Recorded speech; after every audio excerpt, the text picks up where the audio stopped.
Hello, my name is Katy Takumi, and this is the genotypic integration of morphology and behavior. And what is integration? Well, integration is just the relationship between different traits. This is most commonly seen or thought of in morphology. We can see this here by this beautiful and incredibly strange artwork made by Satoshi Kawasaki. It's a bit uncomfortable to look at, right? But why is that? Well, it's because our arms are so well integrated together that seeing them stretched to these extremes, it just looks really out of place. And it makes sense, since these body parts are all connected together and need to work together so we can do all the wonderful things we do as humans, like climbing, throwing, and making this presentation for all of you to enjoy. In the same way morphology can be integrated, behaviors can be integrated too, and these are usually referred to as behavioral syndromes.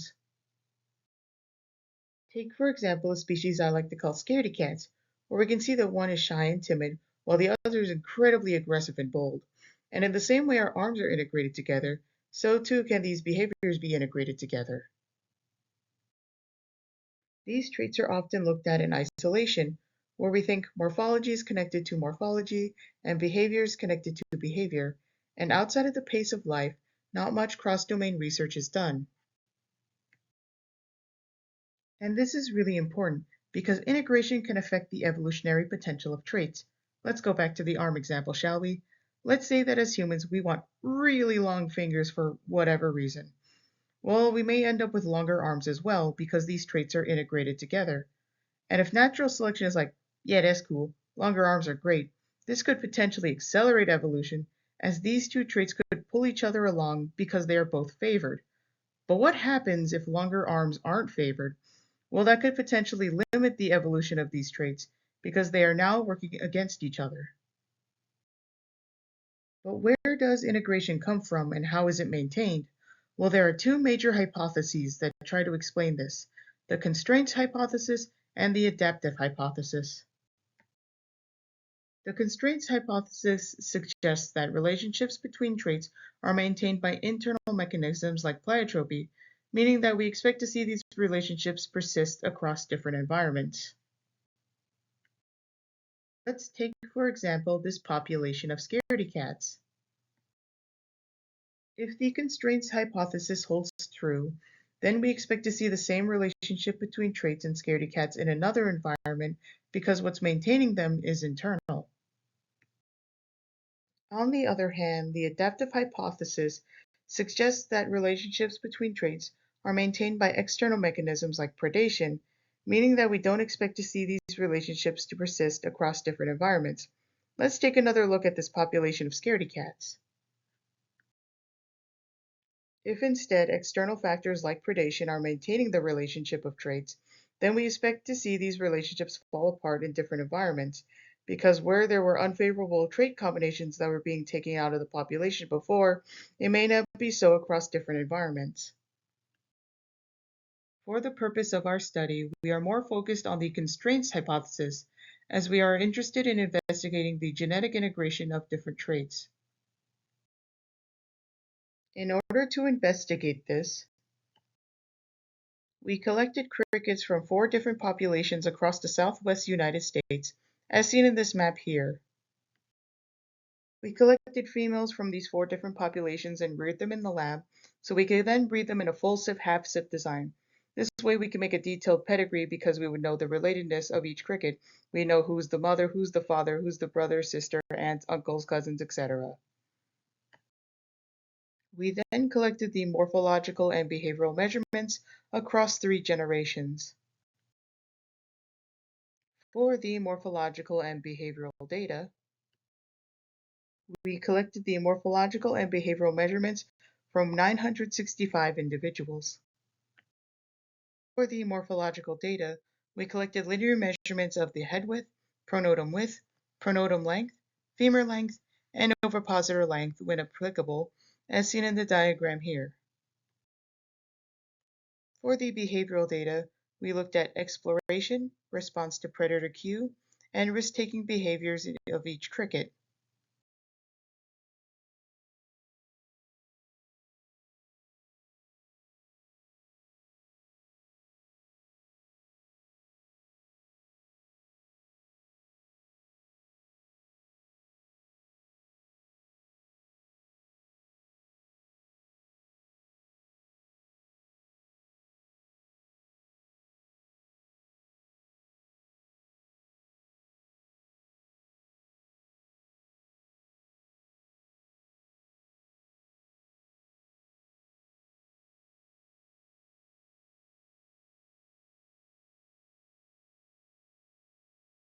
As we saw in that first video, we did a standard open field test where we saw how far they went, how many unique zones they visited, and so on. Next was response to predator cue, where we saw that some crickets really didn't like it and ran like crazy, while others seemed to not really mind and just kind of chilled. And lastly, we saw an emergence from shelter test, because as we know, it's a dangerous world out there for a cricket, and leaving your shelter could be risky. From all this data, we can then look at how and if these traits are genetically integrated by building different structural equation models and fitting them to genetic covariance matrices. Here are a few of the models that we made. First, we have the independent model, where we can see morphological traits in green and behavioral traits in this kind of purplish color. In the independent model, we said that all traits are floating around on their own. They're not connected at all. They're just doing their own thing. On the other hand, we have a one variable model where we said that all morphological traits and all behavioral traits are connected via this one latent variable, meaning that if one trait changes, then all traits are affected. Next, we have the modular model, where morphology is related to morphology and exists in this morphology module, and behavior is related to behavior and is in this behavior module. We also looked at if there was or wasn't a connection between these two modules. Finally, we made several different mixed models, where we looked at how morphological traits and behavioral traits might be connected. One of these models I built was the flight or freeze model. If you remember from the response to predator cue video, some crickets were quick to run like crazy, while others, not so much. Well, what if your leg length was connected to if you were quick to flee or freeze? Because if you have longer legs, maybe you'll want to use that to your advantage and get away while you can, while if you have shorter legs, it might be better to freeze rather than flee. Now, on to the results. The model that was the best fit was the modular model, where we can see all the morphological traits are connected to each other and exist in this morphology module, and all the behavioral traits are connected to each other and exist in this behavioral module. You may have also noticed this connection between these two modules, meaning they are structured as quasi-independent modules, and they were a better fit than if there was not that connection there. However, these modules were not strongly correlated at a value of -0.25. We also found that morphological measurements were strongly genetically correlated, while behaviors were only weakly or moderately genetically correlated.